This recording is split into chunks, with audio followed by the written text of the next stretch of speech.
Christmas special traditional ரம் plum cake எப்படி பண்ணுறதுன்னு பார்க்கலாம். சூப்பர் சாஃப்டாக நல்ல ஃப்ளேவர்ஃபுல்லான கேக். வீடியோ பார்த்துட்டு நீங்களும் கண்டிப்பாக ட்ரை பண்ணி பாருங்கள். ஃபர்ஸ்ட் நம்ம கேரமல் சிரப் ரெடி பண்ணிக்கலாம். நான் 3/4 கப் ஜாகரி பவுடர் எடுத்திருக்கேன். இது கூட 1/4 கப் தண்ணி சேர்த்து நல்லா மெல்ட் பண்ணி எடுத்துக்கலாம். லோ டு மீடியம் ஃப்ளேமில் வச்சு மெல்ட் பண்ணிக்கோங்க. இந்த மாதிரி நல்லா கேரமலைஸ் ஆகி வரணும். இது 90 கிராம்ஸ் கிட்ட இருந்துச்சு. இது கூட 1/2 கப் நல்ல பாய்லிங் வாட்டர் சேர்த்துக்கோங்க. சேர்க்கும்போது தெரிக்கும், அதனால லோ ஃப்ளேமில் வச்சுக்கோங்க. இல்லைனா பயமாக இருந்தால் இந்த மாதிரி ஸ்டவ் ஆஃப் பண்ணிவிட்டு கூட சேர்த்துட்டு மறுபடியும் ஆன் பண்ணி இந்த மாதிரி லோ டு மீடியம் ஃப்ளேமில் வச்சு நல்லா மிக்ஸ் பண்ணிக்கோங்க.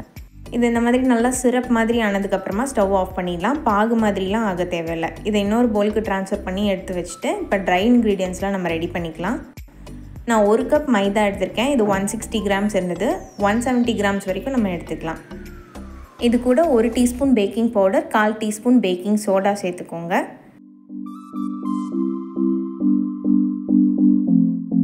இப்போ நம்ம ஸ்பைஸ் பவுடர்ஸ்லாம் ஆட் பண்ணிக்கலாம். Nutmeg powder, try ginger powder, ஏலக்காய் தூள், பட்டைத்தூள், சின்னமன் பவுடர். இதுக்கு பதிலாக நீங்கள் ஆல் ஸ்பைஸ் பவுடர் இருந்துச்சுன்னா 1 டீஸ்பூன் ஆட் பண்ணிக்கலாம். இது கூடவே 1 பிஞ்ச் மட்டும் சால்ட் சேர்த்து நல்லா மிக்ஸ் பண்ணி தனியாக எடுத்து வச்சிடலாம். இப்போ வெட் இன்க்ரீடியன்ஸ்லாம் நம்ம பீட் பண்ணி ரெடி பண்ணிக்கலாம். ஃபர்ஸ்ட் நம்ம பட்டர் சேர்த்துக்கலாம். நான் 100 கிராம் பட்டர் ரூம் டெம்பரேச்சரில் வச்சு நல்லா சாஃப்ட் ஆனதுக்கப்புறமா எடுத்து சேர்த்துக்கிறேன். இதுக்கு பதிலாக நீங்கள் மெல்டட் பட்டர் கூட யூஸ் பண்ணிக்கலாம்.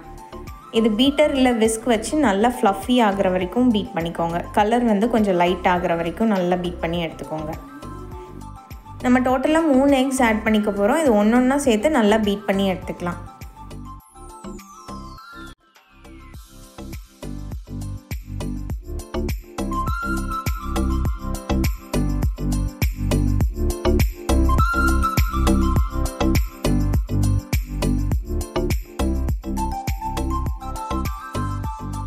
இப்போ எக்ஸ் எல்லாம் சேர்த்து நல்லா பீட் பண்ணியாச்சு. இப்போ ரெடி பண்ணி வச்சுருக்கிற கேரமல் சிரப் நம்ம ஆட் பண்ணிக்க போகிறோம். நல்லா ஆறுனதுக்கப்புறம் சேர்த்துக்கோங்க, சூடோடு சேர்த்துறாதீங்க. இது சேர்த்து மிக்ஸ் பண்ணும்போது கொஞ்சம் கர்ட்லான மாதிரி தெரியும், அது ஒன்றும் ப்ராப்ளம் கிடையாது. நல்லா பீட் பண்ணி முடிச்சதுக்கப்புறமா நம்ம ரெடி பண்ணி வச்சுருக்கிற ட்ரை இன்க்ரீடியன்ஸை இது கூட சேர்த்துட்டு மறுபடியும் நல்லா பீட் பண்ணிக்கலாம்.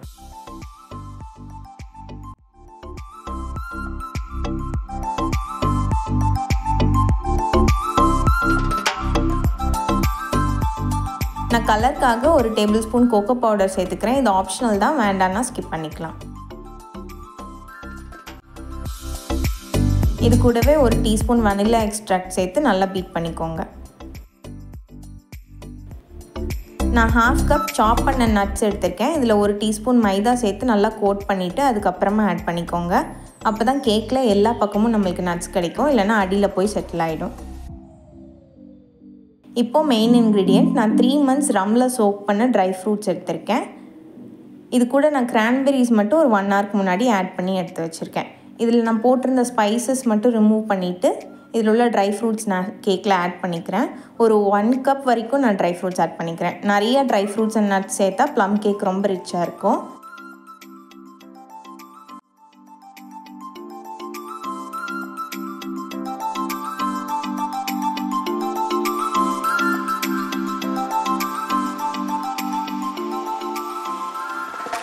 இதில் சோக் பண்ண லிக்விடும் நான் ஒரு 2 டேபிள் ஸ்பூன்ஸ் வரைக்கும் ஆட் பண்ணிக்கிறேன். ஏன்னா அதில் நிறைய ஃப்ளேவர்ஸ் இருக்குது. உங்களுக்கு ரம் ஆட் பண்ண விருப்பம் இல்லைன்னா நீங்கள் orange juice, pomegranate juice, grape juice இல்லைனா காம்பினேஷன் ஆஃப் ஃப்ரூட் ஜூஸஸில் கூட நீங்கள் ட்ரை பண்ணலாம். நான் நெக்ஸ்ட் டைம் அந்த மாதிரி கேக் பண்ணும்போது உங்களுக்கு வீடியோ ஷேர் பண்ணுறேன். இது எல்லாத்தையும் நல்லா ஜென்டிலாக மிக்ஸ் பண்ணிவிட்டு நம்ம கேக் டின்னுக்கு ட்ரான்ஸ்ஃபர் பண்ணிடலாம். இந்த மாதிரி பட்டர் இருந்த ஷீட்டே நான் க்ரீஸ் பண்ணுறதுக்கு யூஸ் பண்ணிக்கிறேன். இது மேலே பட்டர் பேப்பர் வச்சுட்டு அது மேலேயும் நம்ம கொஞ்சம் க்ரீஸ் பண்ணணும். அப்போ தான் கேக் பேப்பரில் ஒட்டாத மாதிரி வரும். கேக் டின் இப்போ நல்லா க்ரீஸ் பண்ணி ரெடியாக இருக்குது. அவன் 175 டிகிரிஸில் 5 to 10 மினிட்ஸ் ப்ரீ ஹீட் பண்ணிக்கோங்க. இப்போ இதில் நம்ம ரெடி பண்ணி வச்சுருக்கிற கேக் பேட்டரை ட்ரான்ஸ்ஃபர் பண்ணிக்கலாம்.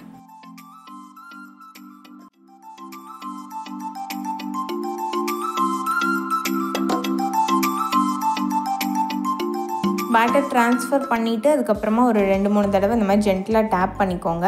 மேலே கார்னிஷிங்க்கும் நான் கொஞ்சம் சாப்ட் நட்ஸ் அண்ட் பெரிஸ் சேர்த்துக்கிறேன்.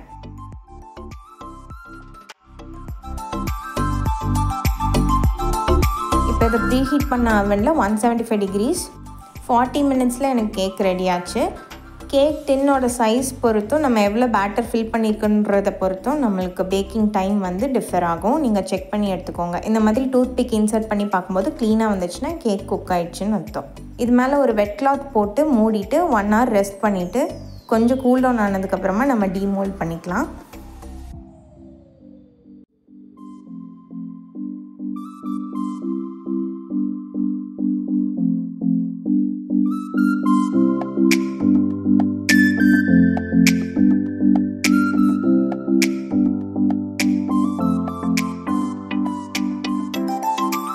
நம்ம பட்டர் பேப்பர் மேலேயும் க்ரீஸ் பண்ணதுனால இந்த மாதிரி ஈஸியாக ஒட்டாமல் வந்துடுச்சு. நல்லா சாஃப்டாக சூப்பராக வந்திருந்தது கேக்கு. நீங்களும் இதே ரெசிபி ஃபாலோ பண்ணி ட்ரை பண்ணி பார்த்துட்டு எப்படி வந்ததுன்னு கமெண்ட் பண்ணுங்கள்.